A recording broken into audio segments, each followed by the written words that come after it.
Halo semuanya, dalam video ini kita akan membahas bab terakhir dari buku The True Doctrine, A Discourse Against the Christians, yang ditulis sekitar tahun 1170 oleh Celsus. Dalam bab ke-10 ini, Celsus menjelaskan bahwa orang Kristen tidak menyembah Tuhan yang sejati, melainkan hanya menyembah manusia biasa. Selain itu, Celsus juga menjelaskan mengapa orang Kristen pada abad kedua diburu dan dihukum mati. Oleh karena itu, dalam bagian ini, Celsus mencoba meyakinkan orang Kristen untuk kembali menyembah Tuhan yang sejati. Bagaimana argumen Celsus? Mari kita saksikan video ini sampai selesai.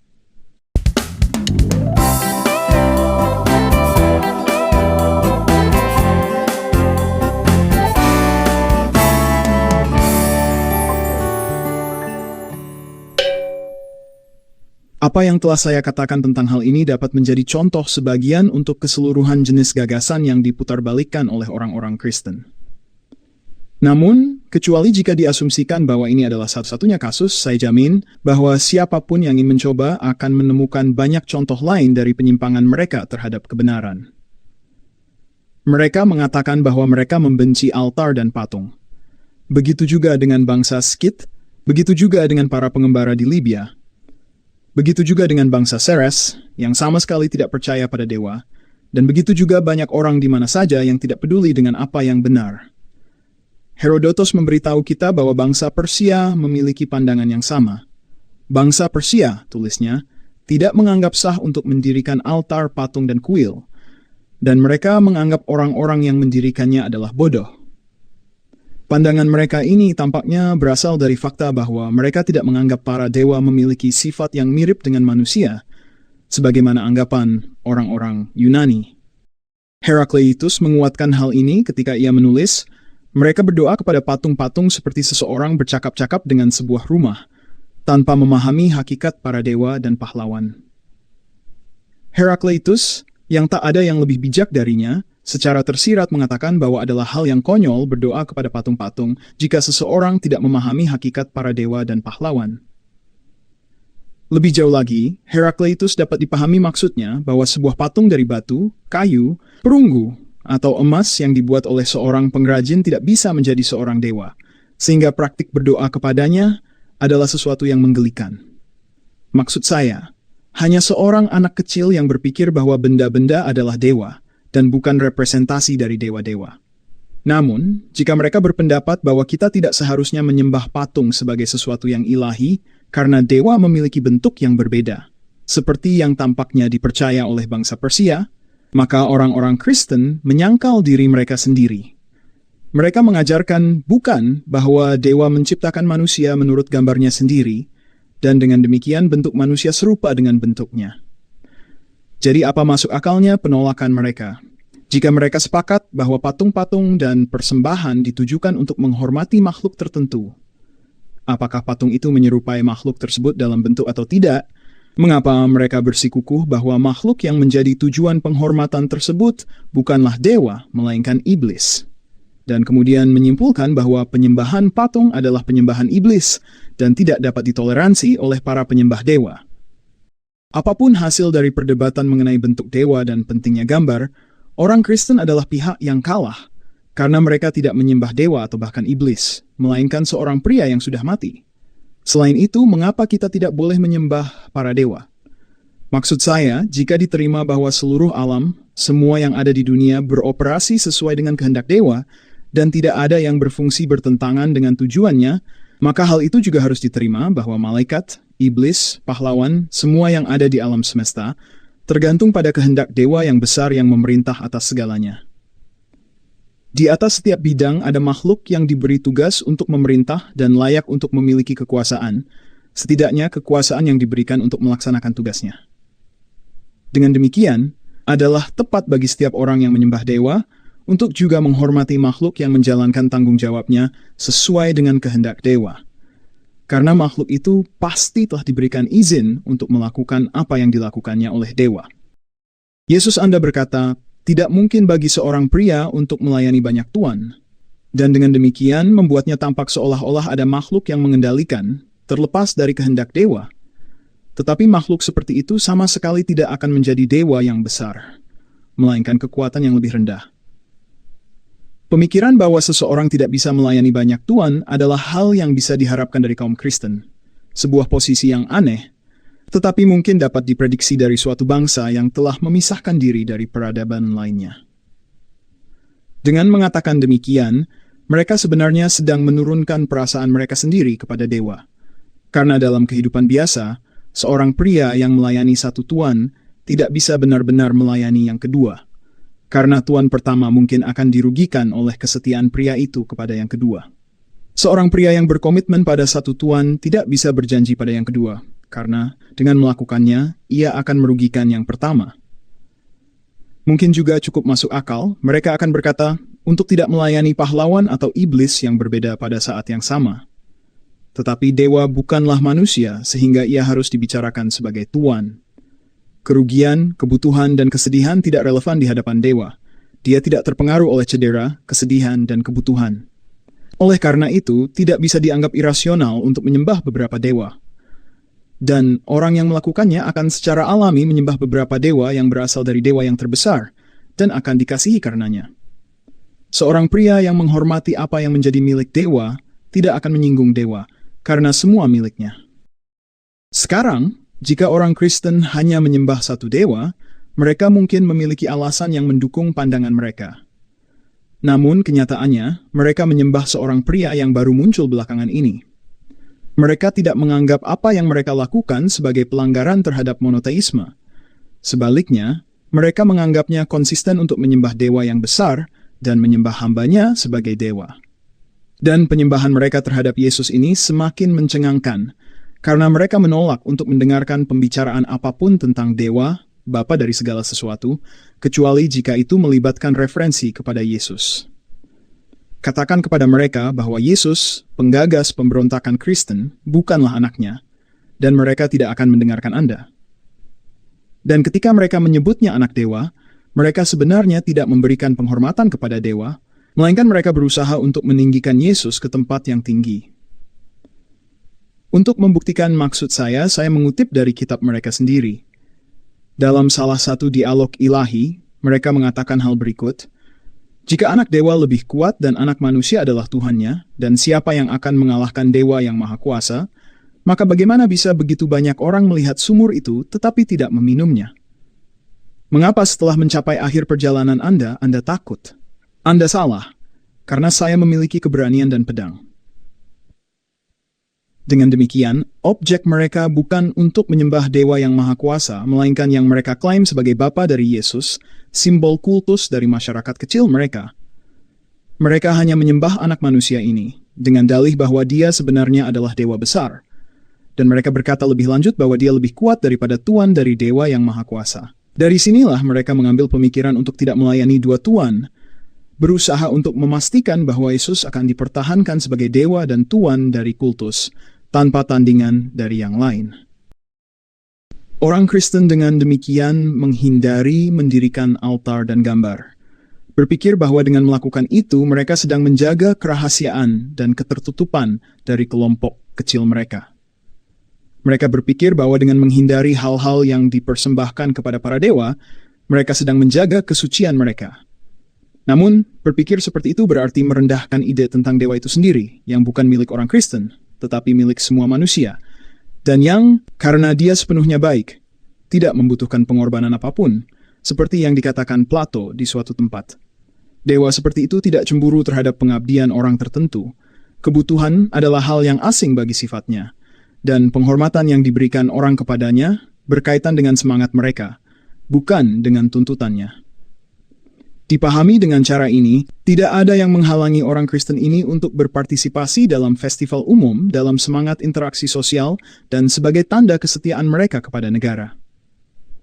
Jika, seperti yang mereka tegaskan, berhala itu tidak berarti apa-apa, maka tidak ada yang menghalangi mereka dari tugas-tugas yang berorientasi pada kepentingan umum seperti festival. Di sisi lain, jika berhala-berhala itu adalah makhluk yang ada, iblis dari semacamnya, maka mereka pasti milik dewa itu sendiri, karena dia menciptakan segala sesuatu yang ada. Dan jika mereka menempati posisi ini, maka adalah kewajiban seorang Kristen untuk memberikan penghormatan kepada mereka, mempercayai mereka, mengorbankan kepada mereka, dan berdoa kepada mereka demi kebaikan umum rakyat. Namun mari kita ambil pandangan umum mereka satu langkah lebih jauh. Jika mereka mendapatkan ide-ide mereka dari para bapa rohani, orang Yahudi, dengan tidak memberikan penghormatan kepada para dewa dan menghindari beberapa jenis hewan, mengapa mereka tidak menghindari daging dari semua hewan? Pythagoras misalnya menolak untuk makan daging hewan dengan alasan bahwa dia dengan demikian menghormati jiwa dan fungsinya. Orang Kristen bagaimanapun berpendapat bahwa mereka sedang menghindari perjamuan dengan iblis. Dan dalam hal ini saya mengucapkan selamat kepada mereka. Dengan mengatakan demikian, mereka mengakui bahwa mereka selalu berada di hadapan para dewa.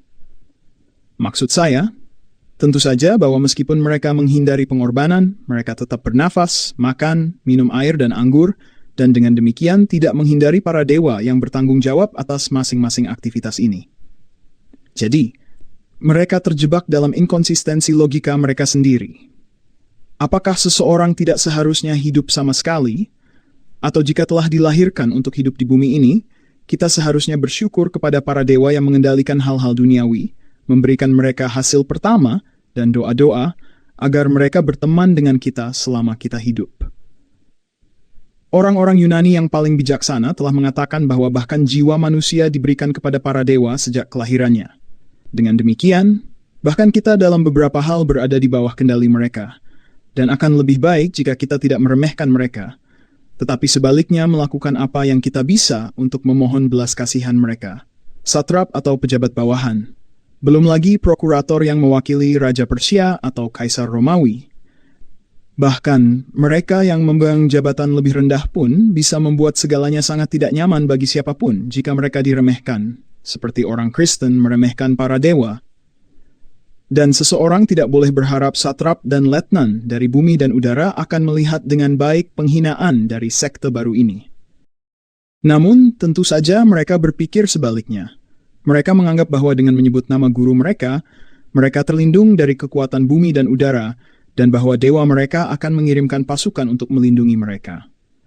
Dan mereka mengajarkan bahwa tidak ada iblis, kecuali jika itu adalah iblis jahat yang ingin membahayakan mereka. Mereka juga sangat bersikeras mengenai efektivitas nama tersebut sebagai sarana perlindungan. Sebutkan dengan salah, kata mereka, dan itu menjadi tidak efektif. Bahasa Yunani dan Latin tidak akan berhasil. Harus diucapkan dalam bahasa barbar untuk bisa berfungsi. Seaneh-anehnya, mereka dapat ditemukan berdiri di samping patung Zeus atau Apollo atau dewa lainnya, dan berteriak, "Lihat sini, aku menghujat dan memukulnya, tetapi itu tidak berdaya melawan aku karena aku adalah orang Kristen." Apakah orang Kristen yang baik ini tidak melihat bahwa saya bisa melakukan hal yang sama tanpa takut akan pembalasan terhadap gambar dewa mereka? Dan lebih lanjut, mereka yang berdiri di samping dewa kecil Anda hampir tidak aman. Anda dibuang dari daratan dan lautan, dibelenggu dan dihukum karena pengabdian Anda kepada iblis Kristen Anda, dan dibawa pergi untuk disalibkan. Di mana pembalasan dewa Anda terhadap para penganiayanya?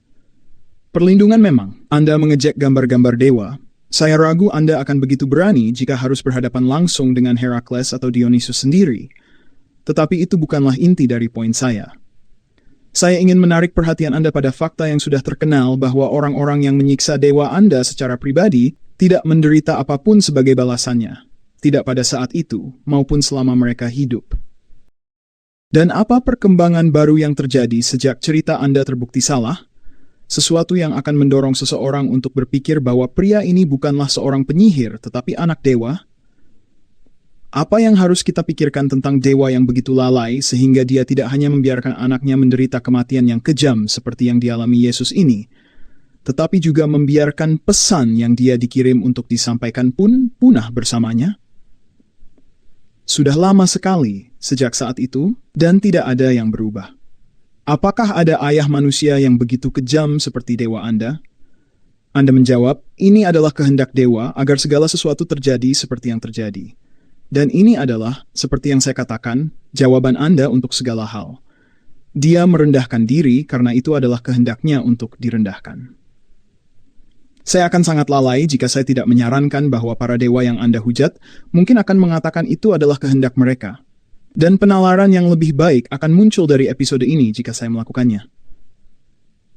Atau seseorang bisa saja berkata bahwa kapanpun seorang dewa dihujat, dia menahannya, dan bahwa ketahanan itu sendiri tidak membuktikan seseorang sebagai dewa.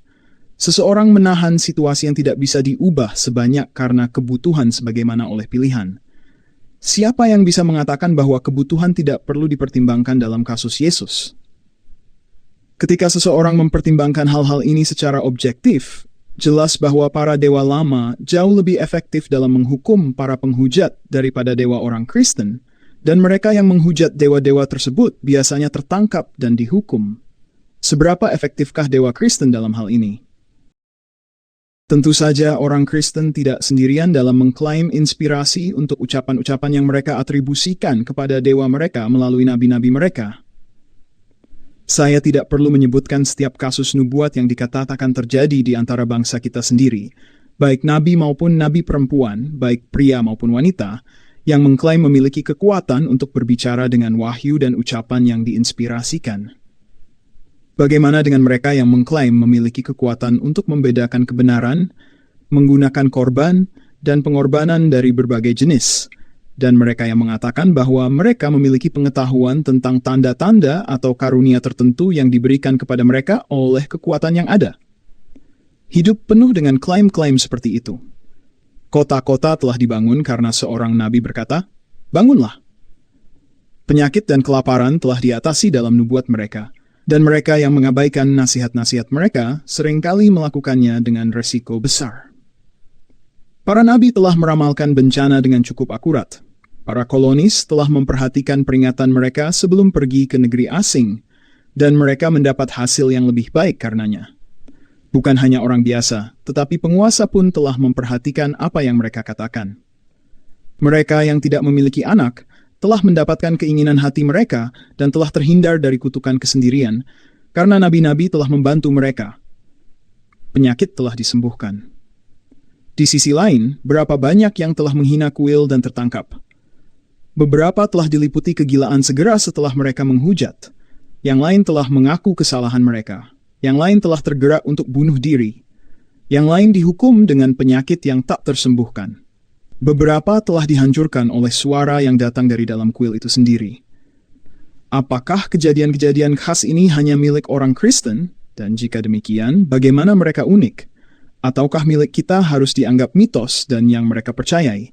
Alasan apa yang diberikan orang Kristen untuk keunikan kepercayaan mereka? Sebenarnya, tidak ada yang luar biasa tentang apa yang diyakini oleh orang Kristen, kecuali bahwa mereka mempercayainya dengan mengesampingkan kebenaran yang lebih komprehensif tentang dewa. Mereka percaya pada hukuman kekal. Ya, begitu juga dengan para imam dan inisiat dari berbagai agama. Orang Kristen mengancam orang lain dengan hukuman ini, sama seperti mereka sendiri diancam. Untuk memutuskan mana dari dua ancaman tersebut yang lebih dekat dengan kebenaran cukup sederhana. Namun, ketika dihadapkan dengan bukti, orang Kristen menunjuk pada bukti mukjizat dan nubuat yang mereka anggap memperkuat kasus mereka. Namun, tidak bisa disembunyikan kebodohan pandangan Kristen tentang ganjaran dan hukuman. Sebab di satu sisi, mereka merindukan pemulihan tubuh duniawi mereka, seolah-olah tidak ada yang lebih baik daripada itu untuk diselamatkan. Dalam bentuk yang sama seperti saat tubuh itu muncul selama hidup seseorang. Di sisi lain, mereka meresepkan agar tubuh semua orang yang merendahkan mereka dilemparkan ke neraka, seolah-olah tubuh itu sama sekali tidak berharga. Namun, tidak ada gunanya berlarut-larut membahas masalah ini, terutama dengan sekelompok orang yang begitu terikat pada hal-hal tubuh dan darah. Orang-orang seperti itu umumnya bersikap kasar secara alami, dan tidak sedikit yang tidak pintar menurut kebanyakan standar yang berlaku. Tidak hanya itu, mereka biasanya adalah makhluk yang pemberontak pada dasarnya. Saya akan senang untuk menjelaskan pendapat saya kepada mereka di antara mereka, jika ada, yang akan mendapat manfaat dari mendengar bagaimana jiwa atau pikiran datang untuk tinggal selamanya bersama dewa.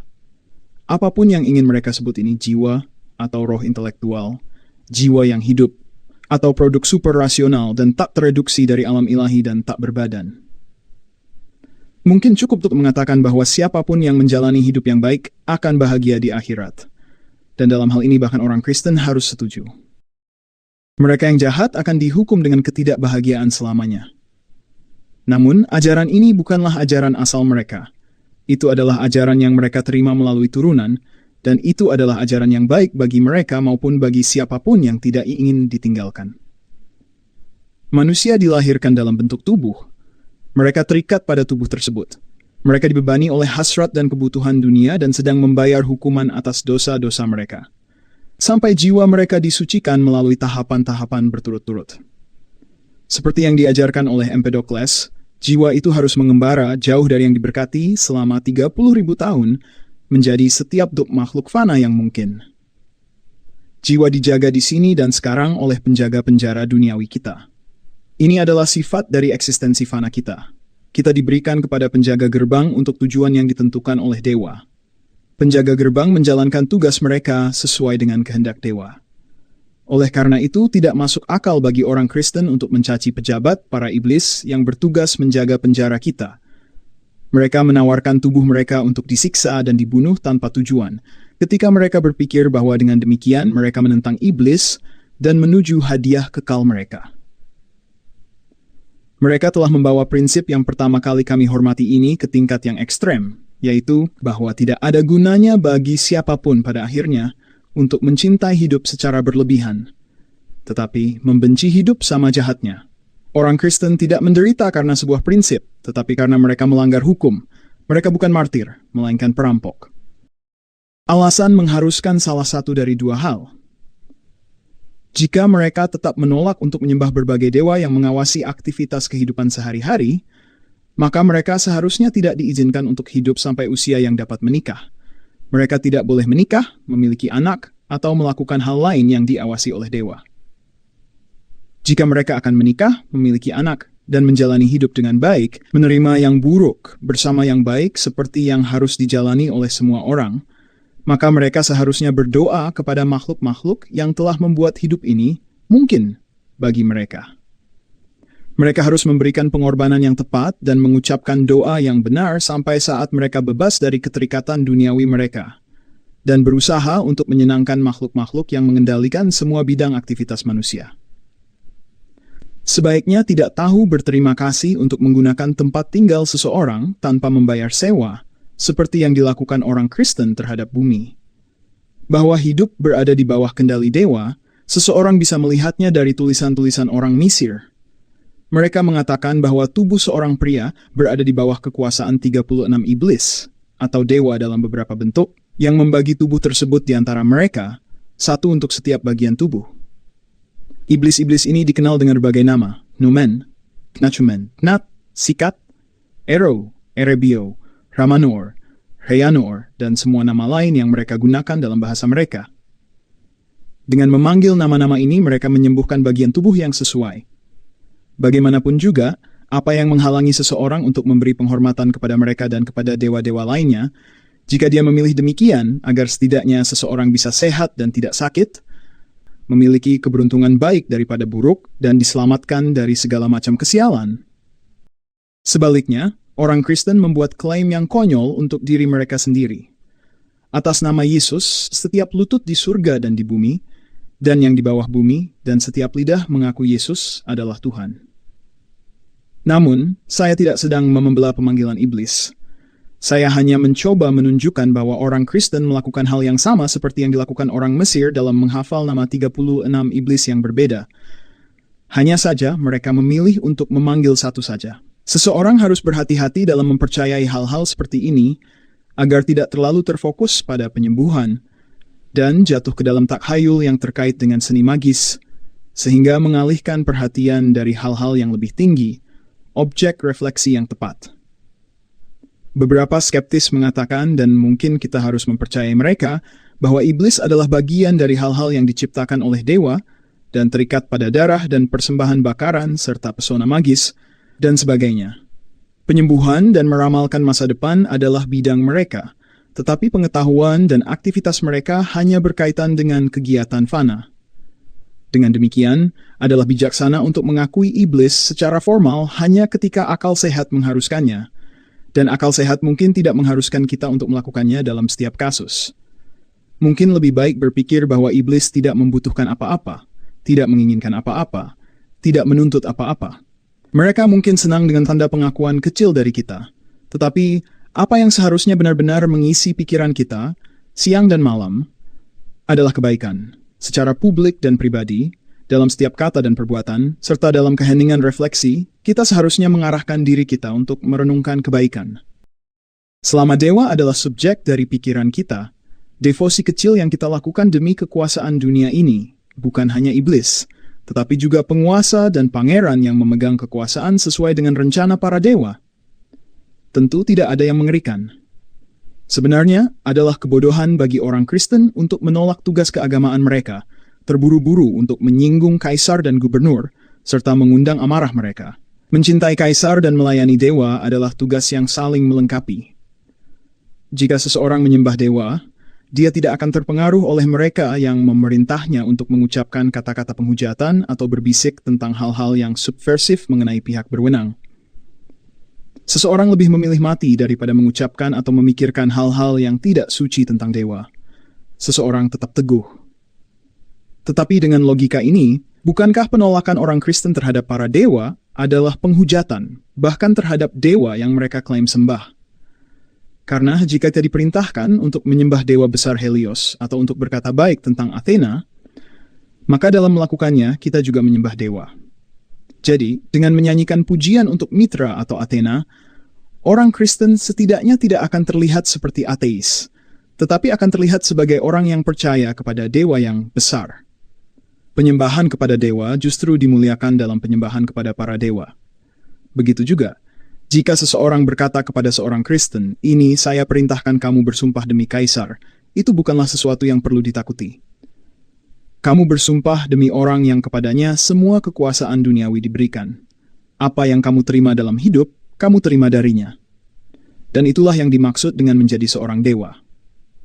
Tidak bijaksana untuk tidak mempercayai bijaksana kuno yang mengatakan, biarlah ada satu raja, satu yang kepadanya kekuasaan diberikan oleh Kronos yang licik. Balikan aksiom ini dan kamu akan tahu seberapa cepat hukuman bisa dijatuhkan. Jika setiap orang mengadopsi sikap orang Kristen, selain itu tidak akan ada aturan hukum. Otoritas yang sah akan ditinggalkan. Segala hal di dunia akan kembali ke dalam kekacauan dan jatuh ke tangan para barbar yang tidak bertuan dan kejam, dan tidak akan ada lagi yang terdengar tentang ibadah Kristen atau kebijaksanaan dimanapun di dunia ini. Sungguh, bahkan agar tak hayulmu tetap ada, kekuatan kaisar sangat diperlukan. Atau apakah kamu akan menyarankan bahwa jika orang Romawi bisa diyakinkan olehmu dan kami menyerahkan hukum dan kebiasaan kami dan memanggil nama dewa yang maha tinggi, apapun nama yang kamu pilih untuknya, untuk datang dan bertempur di pihak kami tidak akan lagi memerlukan pertahanan militer? Apakah dewamu akan menjaga kekaisaran? Kamu suka mengatakan bahwa di masa lalu, dewa yang maha tinggi yang sama ini membuat janji-janji ini dan yang lebih besar lagi kepada mereka yang memperhatikan perintah-perintahnya dan menyembahnya. Tetapi dengan risiko terlihat tidak baik, saya bertanya seberapa besar manfaat janji-janji itu bagi orang Yahudi sebelum kamu atau bagi kamu dalam keadaanmu saat ini. Dan apakah kamu ingin kami menaruh iman kami pada dewa seperti itu? Alih-alih menjadi penguasa seluruh dunia, orang Yahudi saat ini tidak memiliki rumah apapun. Dalam kasusmu, jika seseorang mengakui kepercayaan anehmu, ia harus melakukannya secara diam-diam, atau akan dikejar dan akhirnya dibawa untuk diadili dan dihukum mati. Kamu benar-benar cukup membosankan dengan klaim-klaimmu. Jika mereka yang sekarang memerintah diyakinkan oleh doktrin-doktrinmu, kamu berargumen, dan mereka yang sama ditangkap, kamu bisa meyakinkan mereka yang memerintah setelah mereka dan seterusnya, semakin banyak yang memerintah dan ditangkap dan sebagainya. Hingga akhirnya muncul seorang penguasa yang dengan bijak dan membaca peristiwa-peristiwa ini sebagai representasi dari kehendak dan rencana dewa, akan berusaha menghapusmu sebelum kamu berhasil meruntuhkan kekaisaran dan dirinya bersama kekaisaran itu. Andai mungkin ada satu hukum untuk seluruh dunia yang dapat menyatukan Asia, Eropa, Libya, orang Yunani dan barbar, serta semuanya di bawah satu atap, begitu katakanlah.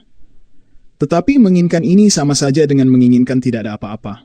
Kami adalah warga dari kekaisaran tertentu dengan seperangkat hukum tertentu, dan setidaknya orang Kristen seharusnya mengakui kewajiban mereka dalam konteks saat ini, yaitu membantu kaisar dalam misinya untuk menyediakan kebaikan bersama, bekerja sama dengan dia dalam apa yang benar dan berjuang untuknya jika diperlukan, seolah-olah kami semua adalah tentara atau jenderal rekanan.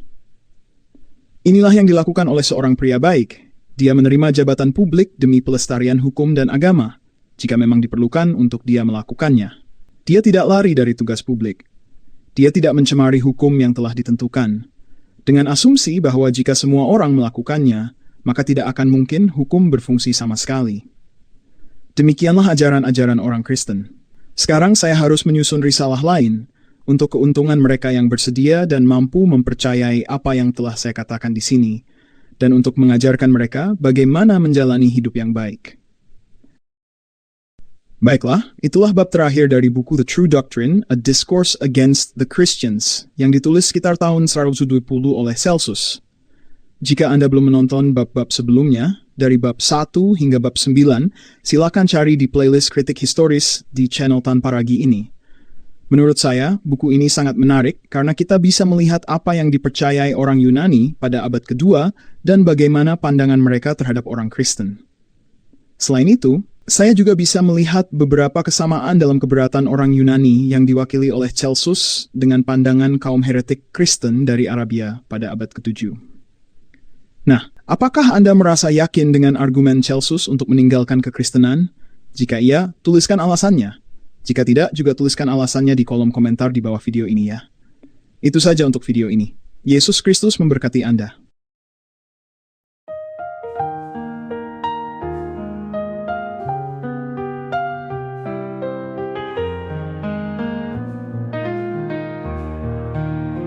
Kata Maria, Yesus bangkit di pagi hari Minggu itu.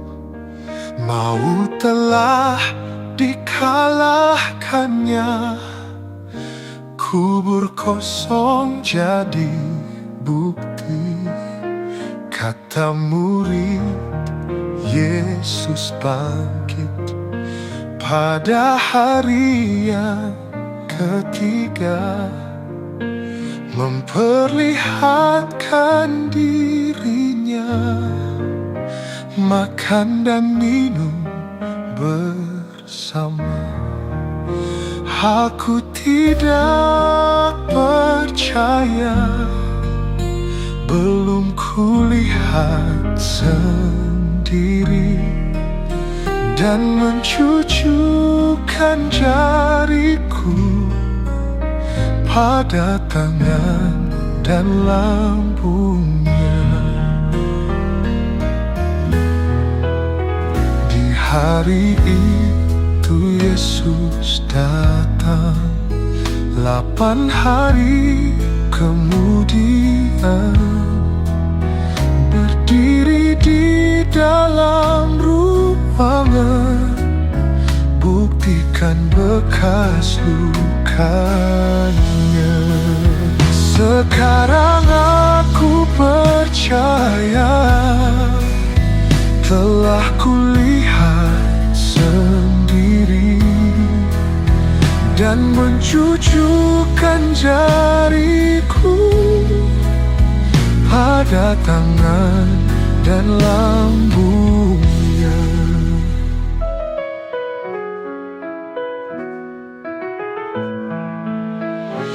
Dia bangkit dari kematian, Tuhan dan Dewaku yang hidup, Sang Raja semesta alam, Juru Selamat dunia. Sekarang aku percaya, telah kulihat sendiri, dan mencucukkan jari